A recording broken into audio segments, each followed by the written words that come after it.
काफ़ी दिनों के इंतज़ार के बाद आज हम जा रहे हैं हरिद्वार। हमने बहुत वेट किया कि हम हरिद्वार जाएं। मेरा होम टाउन है वो, और सब लोग जब वहाँ पर एज़ अ टूरिस्ट जाते हैं और मैं एज़ अ अपने होम टाउन जाती हूँ, तो मुझे बहुत प्राउड फील होता है कि यार मेरा होम टाउन हरिद्वार है, जहाँ पर लोग जाने के लिए प्लानिंग करते हैं और वीकेंड सेलिब्रेट करने जाते हैं, वहाँ एंजॉय करने जाते हैं, रिवर राफ्टिंग करने जाते हैं, अपना ऋषिकेश जाते हैं, मसूरी जाते हैं, देहरादून जाते हैं, तिब्बत मार्केट में जाते हैं, और मेरा बचपन वहीं पर बीता है।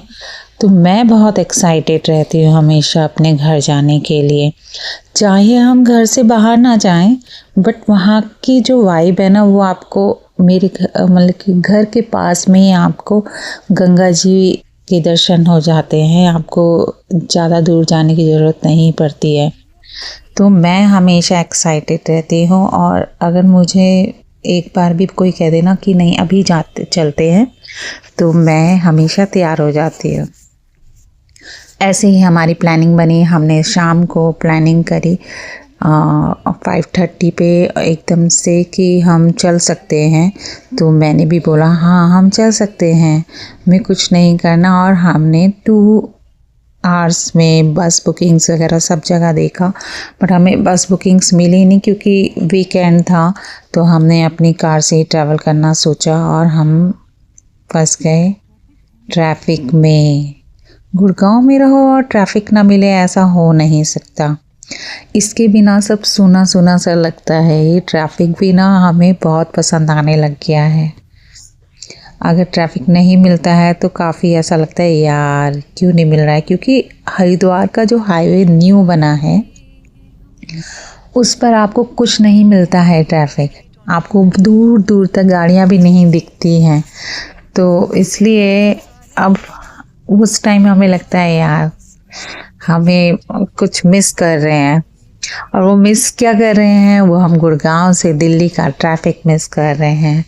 यहाँ के जो अंडरपासेस बनाए हैं उसमें जो पेंटिंग्स बनाई हैं यार, बहुत ऑसम पेंटिंग्स बनाई हैं, बहुत ही अच्छा मतलब कि वाइब्स आती हैं। बहुत अच्छी पेंटिंग्स हैं, बहुत अच्छे कलर्स हैं, टेक्सचर बहुत अच्छा है यहाँ का। मतलब कि ये पेंटिंग ना हर कोई नहीं बना सकता है, इसके लिए फुली एजुकेटेड पर्सन चाहिए जो कि इसको बना सकते हैं। इसके लिए गवर्नमेंट ने अच्छी एजुकेशन का प्रोसेस रखा हुआ है। जो बहुत अच्छे से एजुकेट होते हैं ड्राइंग में, उनको गवर्नमेंट सर्टिफिकेट्स देती है, अपना मार्कशीट्स देती है, तब उनको ये ऑर्डर्स मिलते हैं कि आपको अथॉरिटी है कि आप इन जगह पे पेंटिंग्स बनाएं। उनको as a salary they paid by government उनको पे करती है। बट ऐसा नहीं है कि कोई भी पेंटर गया और उसने पेंटिंग करनी शुरू कर दी। तो अंडरपास से निकलने का एक तो ट्रैफिक से आप बच जाते हो, दूसरा आपको ये जो पेंटिंग्स दिखती हैं ये वाव फीलिंग देती हैं। मुझे बहुत पसंद है पेंटिंग्स। कहीं भी पेंटिंग्स पिलर्स पे, फ्लाईओवर के नीचे, या कहीं भी सुभाष चौक है हमारे गुड़गांव में, वहाँ पर देखेंगे आप फ्लाईओवर्स के नीचे इतनी सुंदर पेंटिंग्स बना रखी हैं, बहुत ही सुंदर पेंटिंग्स हैं। ऊपर से इसके ऊपर जो टेक्सचर दे रखा है यार, इन सभी कामों में ना टाइम लगता है, ऐसा नहीं है कि हाँ उठे और बना दिया। तो हमने बहुत इन्जॉय किया अपना। और हम लोग यहाँ से निकले रात को 10 बजे, और उसके बाद हम ट्रैफिक में स्टक हुए, थोड़े नहीं बहुत ज़्यादा स्टक हुए। और हमें कोई जल्दी नहीं रहती, हम आराम से जाते हैं, हमारे को कोई टारगेट नहीं फॉलो करना होता कि 4 घंटे में हमें हरिद्वार पहुँचना है। नहीं, ऐसा कुछ नहीं है। हम बहुत ही स्मूथली गाड़ी चलाते हैं और आराम से जाते हैं, क्योंकि हमारे साथ दोनों बच्चे भी होते हैं। और शुरू से ही हमारे को कभी ट्रैवलिंग में कभी हरी नहीं किया हमने, क्योंकि आप ट्रैवलिंग किस लिए कर रहे हो, आप ट्रैवलिंग कर रहे हो एंजॉय करने के लिए। बस उसी को हम एंजॉय करते हुए चल रहे हैं। हरिद्वार में देखने के लिए बहुत सारी जगहें हैं। हरिद्वार के आगे ऋषिकेश में भी बहुत सारी जगहें हैं, हिडन प्लेसेस हैं। हरिद्वार में अगर आप जाते हैं तो आपको चिला मिलता है, चिला में एनिमल्स देख सकते हैं आप। एनिमल्स तो वैसे भी वहाँ पर normally after 6 in the evening आपको दिखने शुरू हो जाते हैं। आपको हिरन बहुत आराम से दिख जाते हैं, हिरन, खरगोश ऐसे ही घूमते हुए दिख जाते हैं वहाँ पर। और अगर आप ऋषिकेश साइड में जा रहे हैं तो वहाँ पर बहुत हमारे इंडिया का सबसे बड़ा रेलवे स्टेशन बन रहा है, जहाँ से सीधी ट्रेन जाएगी रुद्रप्रयाग के लिए। बहुत बड़ा स्टेशन बन रहा है, मतलब कि पूरे इंडिया में उतना बड़ा स्टेशन नहीं बना है अभी तक। सबसे बड़ा स्टेशन बन रहा है उत्तराखंड में। और आप वहाँ पर एक गोवा साइट है, वहाँ पर भी जा सकते हैं। और जो कि आपका टिहरी बांध के पास पड़ता है। टिहरी बांध भी आप डैम भी देख सकते हैं। टिहरी डैम बहुत डेंजर लगता है देखने में, बट अब उसको इतना आपका टूरिस्ट प्लेस की तरह डेवलप कर दिया है। लोग बोटिंग करते हैं वहाँ पर, बट मुझे बहुत डर लगता है टिहरी बांध। मैंने बचपन से देखा है और बचपन में इतना डेवलपमेंट नहीं हुआ था, तो हमारे को वही पुराने वाला ही देखने को मिलता था। बहुत सारी जगहें हैं, अभी तो हम ट्रैफिक में ही फंसे हुए हैं। ट्रैफिक को हम रोक नहीं सकते हैं, बट के बीच में जाना, यहाँ पर सब शॉक थे कि यहाँ हुआ क्या है, कुछ तो हुआ है। इतना ट्रैफिक था जो कि नहीं होता मोदी नगर के न्यू फ्लाईओवर पे। देखा तो 2 ट्रक्स आपस में क्रैश हो रखे थे, बहुत बुरी टक्कर लगी हुई थी यहाँ पर। आप बिलीव नहीं करोगे लोगों ने क्या क्या किया। वैसे आजकल जो रील्स बन रही हैं उसको देखते हुए तो नजर आता ही है। इतना ट्रैफिक था वहां पर फ्लाईओवर पे, जहां आप ब्रेक लगाते तो गाड़ी आपकी बैक में जाती है। आप ये देखिए वहां पर सब रुक रुक के उस एक्सीडेंट का रील बना रहे थे। ये जो पीछे ब्लैक कलर का गाड़ी साइड में रोक दिया था ट्रक के पास, वो उसकी वीडियो बना रहा था खड़े होके। उसी वजह से ट्रैफिक बहुत स्लो था, और इतना स्लो था और आगे बिल्कुल रास्ता साफ था। दिवाली के बाद निकले हैं, फिर भी रौनक वैसे की वैसी ही है। इतना सुंदर लगता है कभी कभार तो ना, नाइट में आप ट्रैवल कर रहे हो और लाइट्स हो रखी हो, बहुत सुंदर, बहुत सुंदर। अब ये आया है हाईवे। हाईवे जहाँ पर सुनसान, कोई गाड़ी नहीं, लाइट नहीं। लाइट तो होती नहीं है हमारे इंडिया में ना, फ्लाईओवर्स के हाईवेज पे कहते जरूरत नहीं होती लाइट्स की।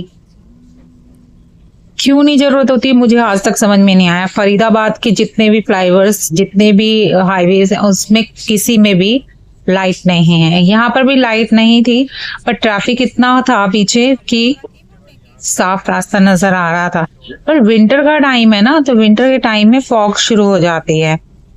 लगे अभी तो अक्टूबर मंथ है, तो अभी इतना नहीं स्टार्ट हुआ होगा। नवंबर मंथ है, तो अभी थोड़ा सा है फॉग। और जो भी यहाँ से अंडरपास आ रहा था, तो मैं यही कह रही थी, हम आ गए हैं मनाली। मनाली के रोहतांग पास पे हम अटल टनल से निकलकर रोहतांग पास पर पहुंचेंगे और निकलेंगे सिसु में। आप देखिए कितनी रौनक है, कितना सुंदर है, और फ्लावर्स कहीं दिखे। और यहाँ पर हम ब्रेड टोस्ट एंड चाय कॉफी पीने के लिए रुके थे, जहाँ बच्चे सो रहे थे और मुझे लगा मेरी गाड़ी के नीचे से पेट्रोल लीक हो रहा है और हम डर गए, या ये क्या हुआ। बट वो कुछ नहीं था, बट गाड़ी में, चलती गाड़ी में पंचर हो गया।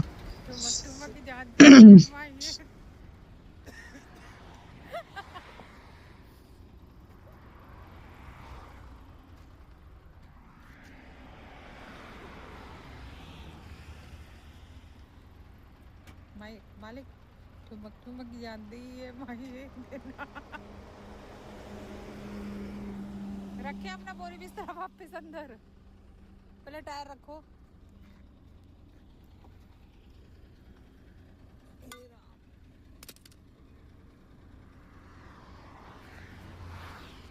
ये उल्टा रखा जाएगा, सीधा रखा जाएगा? एक मिनट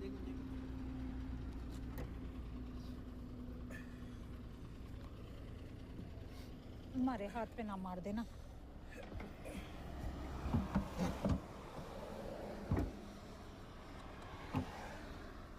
उल्ट कहते जिम के पैसे आज ही वसूल होंगे।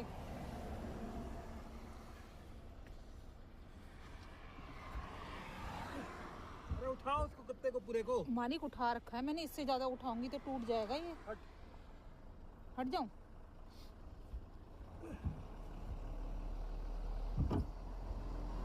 मजाक अपनी जगह, काम अपनी जगह।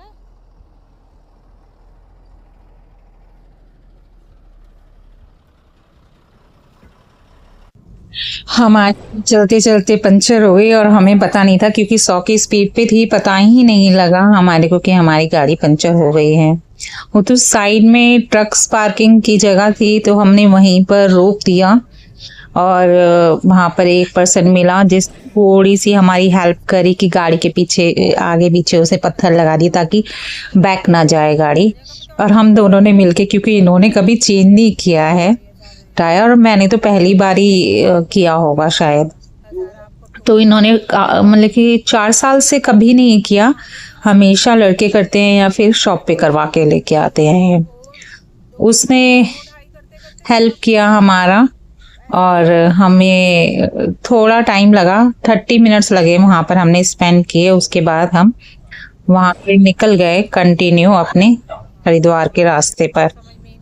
यहाँ पर हमें टोल मिला, हमारा फास्टैग शीशा आगे का टूट गया था तो उसका फास्टैग उसी के साथ निकल गया था, दोबारा से हमने लगाया नहीं था तो हमें डबल पे करना पड़ा टोल पे। और हमारे को मुजफ्फरनगर के पास मिला कोहरा, फॉग। फॉग आप बिलीव कर सकते हो, अभी ठंड शुरू नहीं हुई है और फॉग इतना था, रिवर साइड था शायद, इसलिए वहां पर इतना फॉग था कि हमें रास्ता नजर नहीं आ रहा था। मतलब कि बहुत ज्यादा धुंध थी और आगे थोड़ा सा आगे जाके तो हमारे को इतनी विजिबिलिटी क्लियर नहीं थी कि हम नेक्स्ट आगे क्या है क्या नहीं, हमें कुछ भी नज़र नहीं आ रहा था कि बोनट से आगे भी कुछ है कि नहीं। ये देखिए आप, नज़र नहीं आ रहा था कुछ भी। मतलब कि अभी कैमरे में तो क्लियर नज़र आ रहा है बट विदाउट कैमरा हम नहीं देख पा रहे थे कि आगे बाइक जा रही है। सॉरी, बाइक तो अलाउड ही नहीं है, 2 व्हीलर अलाउड नहीं है इस हाईवे पे। और इस हाईवे पे आपकी मिनिमम स्पीड जो है कार के लिए वो 100 है और ट्रक्स के लिए 80 है। आप देखिए कितना फॉग था यार, इतनी धुंध थी और ठंड भी बहुत थी। इतनी ठंड थी ना, जब हमने टायर चेंज किया तो हमें पता लग गया था कि आज हमारी तबीयत खराब होने वाली है, क्योंकि दिल्ली में तो, गुड़गांव में तो इतनी ठंड है ही नहीं कि वो फुल स्लीव का हम पहन सकते हैं नाइट में, बट स्वेटर मतलब कि वार्म वाला जैकेट पहना हमने, तब जाके हमारे को राहत मिली। धीरे धीरे हालत खराब होती जा रही थी, फिर हमें लगा कि अब हम हरिद्वार जैसे पहुंचने लगेंगे तो वहाँ तो बहुत रिवर साइड्स हैं, तो वहाँ पर क्या हाल होगा। बट इतने इसी हाईवे पे था, Haridwar to sorry Delhi to Haridwar highway, यही फॉग था, अदरवाइज कहीं फॉग नहीं था। पूरा रास्ता देखिए आप, बिल्कुल भी नजर नहीं आ रहा था, मतलब कुछ भी नजर नहीं आ रहा था। फिर धीरे धीरे विजिबिलिटी होने लग गई और रास्ता क्लीन हो गया। मंदिर कब बना? मैंने तो पहली बार देखा है ना, ये बन ही रहा है अभी। दिल्ली हरिद्वार लिखा हुआ है इसमें। हमें दिखा रास्ते में एक मंदिर जो कि शायद अभी बनना शुरू हुआ है और हम पहुंच गए हैं अपनी डेस्टिनेशन हरिद्वार। अब हम घर की तरफ जा रहे हैं। हमारे रास्ते में ही घर है जो कि हरिद्वार से 10 मिनट से पहले है और हम घर पहुंचने का वेट कर रहे हैं क्योंकि रात के बज गए हैं 3:30 और हम निकले थे 10 साढ़े 10 बजे घर से और 3:30 बजे तक हम अपने घर पहुंच जाएंगे। ये है ज्वालापुर स्टेशन और ज्वालापुर स्टेशन के पास ही ये चौक है। कितना सुंदर, बिलीव करो, इतना सुंदर सजा के रखते हैं दिवाली पर सारी मार्केट वाले। पूरा चांदनी टाइप का पूरा लगा के रखते हैं, डेकोरेशन करके रखते हैं। शायद ही मैंने गुड़गांव में कहीं देखा होगा कि ऐसे स्ट्रीट्स को डेकोरेट करते हैं। हर साल करते हैं, मेरे चाइल्डहुड से मैं देखती आ रही हूँ। और ये है हमारा शिव मंदिर। ओम नमः शिवाय। और हम पहुंच गए हैं घर और अब हम करते हैं बाय बाय। सेकंड पार्ट में मैं आपको दिखाऊंगी कि हम कहाँ घूमने गए। हम सिर्फ एक दिन के लिए आए हैं तो ज़्यादा हम घूम नहीं पाएंगे, बट जो भी हम घूमेंगे वो मैं आपको पार्ट 2 में दिखाऊंगी। प्लीज़ ज़रूर देखिएगा। और कुछ भी अगर आपको लगा हो कि इसके अंदर, तो प्लीज़ अपडेट कीजिएगा, कमेंट्स कीजिएगा, लाइक कीजिएगा, हो सके तो सब्सक्राइब भी कर दीजिएगा जिन्होंने नहीं किया है। Thank you so much. Bye, take care. नानी के मनी प्लांट लगा हुआ है।